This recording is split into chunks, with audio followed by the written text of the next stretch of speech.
This week on Got Clutter, Get Organized, the conversation. Where you feel the gaps are in your life. And do you need to fill those roles? And also, as you're looking at these different villager roles, you may realize, gosh, I have all of these people filled, but why am I still feeling I'm feeling depleted, or I'm feeling unfulfilled, or I'm feeling um something is wrong. Something isn't sitting right. These relationships aren't sustaining me. Mhm. Maybe it's because the people are sitting in the wrong seats. Maybe you've cast someone, and I always say this, you Mm. cast like a movie or a play. Maybe you've cast someone in the accepting role, but they're really better more in the dependable role. And you need to set them up for success. And that's why these relationships aren't working for you.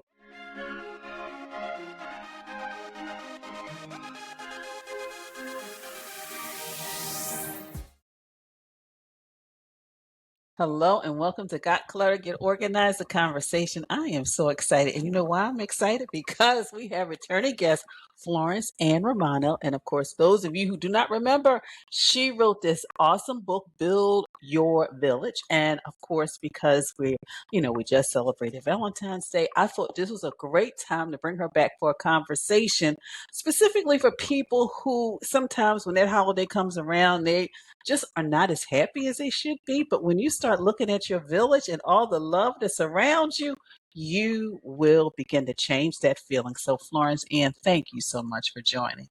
Thank you for such a beautiful introduction. And like I was saying to you before we started recording, I was looking at my calendar and I saw your name and I was like, oh yes, this is perfect because you are so joyful. And with Valentine's Day, thinking about hearts, the hearts, the imagery you see all over the place, you are a tremendous heart. So I'm thrilled to be with Oh, you.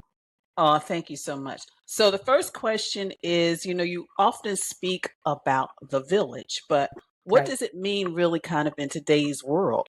Well, it's funny because, civilization, ancient civilization, we were meant for community. We were meant to be raising our children together. We were meant to have that communal experience.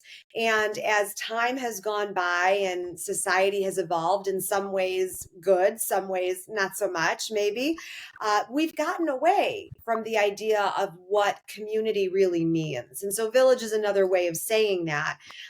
But what I like to put the emphasis on is not everybody is always born into the village or the family that they want. And, That's you can't choose your family, right? As they say. But what I want people to take away from my book, thank you for, showing the book, by the way. What I want people to take away from this is even regardless of what you are born into, you should feel empowered once you do become decision making age. I suppose that could, whatever that may be, when you're looking at your life, that you're empowered to choose your own village and choose your own family. And that's something that every single person deserves to do, again, regardless of what you were born into. And so my next question is in regard to the village community. Why is it hard for us sometimes to just really ask for help from the people who are I know. there? They're right beside us I know sometimes. it. I know it. I always say that asking for help is like when people talk about what the greatest fear is most people have, and people say it's public speaking. I mean, not for you and me, Janet, but like most people say that public speaking is difficult. I say right up there with that, kind of tied for the first place, is asking for help. And I dig into this in the book too, but one of the reasons I do believe we have a hard time asking for help is we feel there's an outstanding debt then that we owe somebody. And if it's this tit for tat game and this reciprocity, that's kind of a fine line that we walk. But if you're entering into your friendships or your relationships keeping score, that is not going to set you up for success in your Yeah, relationships. But when yeah. it comes to asking for help specifically, especially moms, busy Mm, moms, working moms, single moms, moms who stay home, it does not matter. They don't like to ask for that help because they see on social media oftentimes the content that shows them that everyone else is doing it better than they are. and it leaves you feeling empty. It leaves you feeling like a failure. And you asking for help is going to be a sign of weakness. I should be a superhero. I should be able to do it all. So there's a lot of different variables out there that impede us from asking for that help. And I think also, Florence, and single people, Yeah. sometimes we feel like, okay, we can't let anybody know that we need help, and I'm not going to ask anybody, and what will they think about us? And it's, I know. You and me both single here too as well. mhm. I actually just had surgery back in November and I needed help for a little while. And can I tell you, you would never know that I wrote a book about asking for support because I was like, no, I cannot ask someone to come over here and take my packages in for me. No, I cannot ask someone to come over here and help me, like, figure out the food situation. I mean, I really was kind of really limited for a couple of weeks. And I was kicking and screaming about the fact that I had to ask my friends and family for help. And they were all making fun of me because they're like, don't you tell us all the time that we're supposed to do this? And I was like, yeah, but I'm the exception. I'm the exception. And so, I was a stinker. I was a total pill about the whole thing. And so I just want everyone to know out there that I am not exempt from doing this work myself either. Yeah, and I understand, Florence, and because years ago I had to have surgery. I was actually thinking about it. And Yeah, once I realized, okay, this is the surgery they want me to have, but then I knew what the recovery was going to be like, and I'm yeah, like, I don't think I can do this. And right. then when I reached out to my best friend, I said, well, the doctor said this is my only option. She's like, okay. She's like, I already talked to my husband and family. I'll just come and live with you for a week or so and take care of you and this, that, and the other. And I was like, really? I know. And you feel bad. You feel guilty. But the thing is, and I had to kind of reframe this for myself because I feel that you do the same thing in your village. We, given our single status, we are busy people. We have busy lives, full lives, beautiful lives, but we have more control over our schedule than maybe our married friends do with kids and Mm-hmm. things like that. So we can show up differently in our Yep. village than they do. And Mm-hmm. so one of my girlfriends was reminding me, she's like, all right, so maybe for a couple weeks, you really are going to need a lot of help. She said, but can I remind you that you've come with me to the ER with my kids like 5 times already in the past, month or 2 months. She's like, so, why don't you let us be able to help you because we feel like we never are able to do anything for you ever. And so she said, so maybe make it not about how you feel and let us do something that makes us feel good right now. And I liked that reframe of it. It didn't make me Mm-hmm. want to ask for that help anymore necessarily, Yeah. but it did allow me to say, you know what? I understand how my friends may feel like they're constantly the charity case. And this is going to give them a chance to say, I also can be there for you too. I'm also capable. And so sometimes we have to step outside of our own thoughts that we get lost in. That is so true. That is so true. So for someone listening who may be like, okay, I'm really, resonating with what Florence Ann is talking about, how do you, I guess, go about looking for the qualities in Yeah. whatever village you need? Because I know you have several different villages, which I love about that. It's like it's a village for this, that, and the other. Yeah. So Yeah. how do you look for that? Exactly. Well, I always talk about looking at the low hanging fruit in your life. Okay. Who do Okay. you already have? Who already sits in these seats? In my book, I get into the 6 archetypes of villagers, and each chapter I dive very deeply into it. But when you're thinking about the qualities of each of these archetypes, and I define all of those things for you. But really, what I'm asking you to do is to see where you feel the gaps are in your life. And do you need to fill those roles? One of the number one questions I get from people is, do I need to have all 6 of these people in this season of my life in order to be complete? And my answer is no, not unless you need them. Right now, you may do this exercise and say, okay, I have 4 of the 6 and I'm good. And, I want you to picture like different like vials, like chemistry vials, and Mm-hmm. the volumes in those vials are filled to different levels. You may have 5 accepting villagers. You may have 10 healers. You may have 1 organizer. I'm quoting some of the archetypes in the book. And that's okay that the volume is different in those vials, and those will change as life goes on. But in this season of your life, maybe you don't need the healer villager, but in a couple years, maybe you will. And also, as you're looking at these different villager roles, you may realize, gosh, I have all of these people filled, but why am I still feeling sitting? I'm feeling depleted, or I'm feeling unfulfilled, or I'm feeling um, something is wrong. Something isn't sitting right. These relationships aren't sustaining me. Mm-hmm. Mm-hmm. Maybe it's because the people are sitting in the wrong seats. Maybe you've cast someone, and I always say this, you Mm-hmm. cast like a movie or a play. Maybe you've cast someone in the accepting role, but they're really better more in the dependable role. And you need to set them up for success. And that's why these relationships aren't working for you. Or, and this is a very popular topic right now in a lot of the presentations I've been doing, leaving friendships, walking away from friendships. We're a couple months into the new year now, and I've had so many conversations, especially with women, saying, I don't know about that relationship or that friendship carrying over to the new year with me. How do I walk away from these relationships and do it in a way that I have conviction, but also with compassion or grace? So there's a lot of different ways to Mm-hmm. unpeel this onion. Mm-hmm. Uh, but when you're talking about identifying the qualities, that's a quick snapshot of what you're looking for. And you kind of touched on vulnerability Mhm. previously, but what role does that play? And the reason I ask that is because sometimes we do need help, but Yes. we don't want to ask for it. We won't want to seem vulnerable because Right.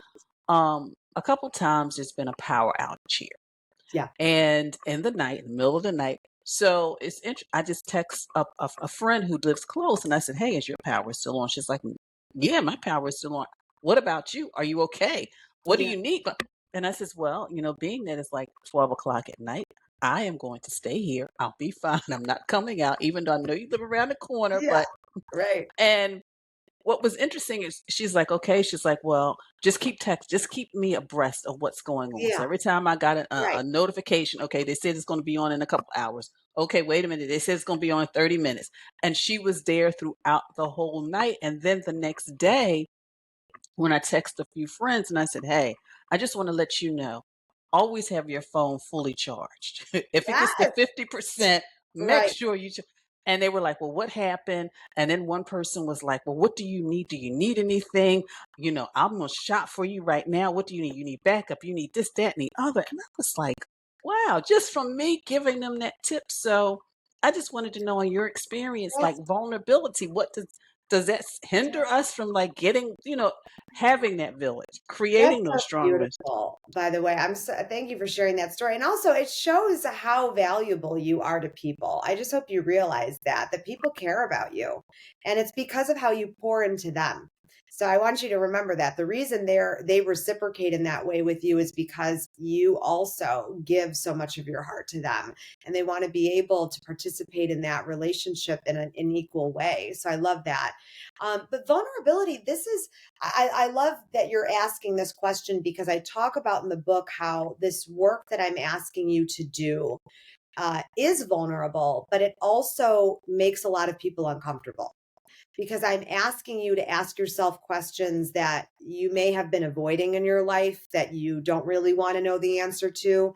And most importantly, I think this work is so vulnerable and so honest because it challenges you to say, have I reached a point in my relationships where I need something to change and I'm willing to do something about it? Because so many people will sit there and say, I want more friends, I want more connection, but they don't actually follow through with it. So I always ask people, how much do you want it? I mean, Mm. that's going to be the difference maker here. And I also talk about how these are directions in the book. I give you directions to the village, but I can't make you get in the car and drive there. So you have to want it. And that is true. That is true. And that's one of the things I tell people when they say, "Well, I'm an introvert." I'm like, "Yeah, but sometimes if you want to, have more people, you have to kind of step out of your comfort zone." Right. So What steps, like what is one thing somebody can do? Of course, well, actually, I'll say two things. One thing is you can get the book, but but this, what's another thing people can do possibly either to build or maybe strengthen a village? The number one tip I always give people, and I think it will be evergreen in nature, and I think will always be my favorite tip. If you don't know where to start, and today you're going to say, I'm going to take that first step to connection, to vulnerability. I always say philanthropy. Giving back is a beautiful way to start building your village, because what you're going to do is you're going to find something that makes your heart beat, that makes your heart flutter. I do believe we are meant to live a life in service of others. I don't know the meaning of life, but for me, that's the meaning of life, as much as I can, um, put it together in my brain without God telling me, I suppose, what it really is. But Hmm. I love that imagery of service. Um, Go out there and figure out how you can give back, because, yes, it's going to fulfill you, it's going to nourish you, but it's also going to put you in an environment where you're going to meet people that are like minded, have similar values. And before you know it, you're going to be forming relationships, and you're going to be in an environment also that is less threatening, Hmm. than maybe walking up to someone and tapping them on the shoulder and saying, "Hey, want to be my friend?" I mean, no one's going to do that, but it puts you in again, a less threatening situation where you feel like, um, you're not as, to use the word in a different way, vulnerable, I suppose. So this is a place where you can kind of have that soft vulnerability, and that gentle vulnerability, and it doesn't feel so aggressive. So I would say, if today is the day you want to take one step forward, go onto Google, look up something that is in your community that you could get involved in, and I guarantee you, you're going to meet people. And you're right, because as you were saying, I thought about two instances. One, it was a food pantry, and Mhm. they needed somebody to stock the shelves. Well, of course, I like doing that, stocking the shelves and organizing. And it was really nice because I knew this person, but I got to connect with them on a whole different level. Right. And then in another instance, it was, even though sometimes people say, well, it's just mail, but for this one organization, they allowed people to maybe didn't have a roof over their heads to have a place where they could get mail. So they Hmm. took an old filing cabinet, and we were just kind of organizing things. And, I got to connect with a couple of other people on a whole nother. We first met at the location, and we walked to the location together. So we were talking and everything. And then it was just really nice. So you're right. Wonderful. Just kind of doing something like that, you can actually increase and even just strengthen your village. Absolutely. And you can add to it, or it can also, we have to realize that not every relationship follows you for the rest of your life. That's true. Sometimes there are, these are social relationships that you Hmm. have, or they're environmental, they're circumstantial, and that's okay too. Not every person, I talked about this a lot yesterday actually with someone, not every person is meant to have full access to you. And you're not supposed to be having deep conversations with every single person you know. So allow that to be the case in your life with these villagers that you have. Everybody plays a specific role. If you were to copy and paste it all, life would, of course, not be interesting, but it also would not be fulfilling to you. It would be doing you such a disservice, because it is supposed to be customized. And that is so true. That's so true, Florence. Because I was thinking about the person who's been in my village for like 40 years. We met in junior Right. high school. Recently over the holidays, we were just hanging out, and it was just really nice. And like, wow, we've really been on a journey together. But like you said, there's other people who I have met. They were in my village at one point, but now because of life circumstances, situations, and things, but it's okay. And I like the way you said you just have to customize it, but you also have to just allow it to evolve. Right, you do. I mean, seasons and reasons, right? I mean, it's the That's oldest true. saying, but it's That's true. true. That is so And, true. sometimes endings can also be difficult. And you're allowed to mourn that. You're allowed to have grief if a relationship ends for whatever reason it does. Oftentimes, our friendships ending are more painful than a romantic relationship That's ending. true. That is And so you true. do have to make space for that grief. That is so true. Well, Florence Ann, I could talk to you like forever. Me But too. Me too, girl. but I want you to let people know how they can connect with you, how they can get your book, and of course, this is a great book. Like, not don't buy one, buy two. Or if it's a group of you who feel like, we're always in each other's village, then read the book and have a discussion. So how I can people you. connect with That's so you? sweet. I hear it makes a very good book club book. So if you're looking for a book club book, there you go. And in there are questions. There are gut checks, action steps that make for a good conversation. So thank you for saying that. Please look me up on social media, Florence Ann Romano. I'm all over it. You can get the book through my website, florenceann.com. I answer every DM that I get on social media. So if you're looking to start today or just have a virtual villager in some sort of way, I hope you can look at me that way, and please reach out. And of course, those of you watching and listening, I will have all of the ways you can connect with Florence Ann in the show notes. So, Florence Ann, thank you so much for joining me again. Thank you, my friend. Mwah. So, what did you think about my conversation with Florence Ann Romano? And of course, are you going to purchase her book and maybe do a book club? It's really good, as we continue to live a life that is organized, to make sure that we have people in our lives, in our community, and our village that support all the things that we do and we love. So, again, click the links below. If you're not subscribed to this channel, please do so. And of course, make sure you check out all the links to Florence Ann. So, I want you, of course, if you are listening, please continue to listen to the podcast. And for those of you who are just watching this video, continue to have a clutter-free day.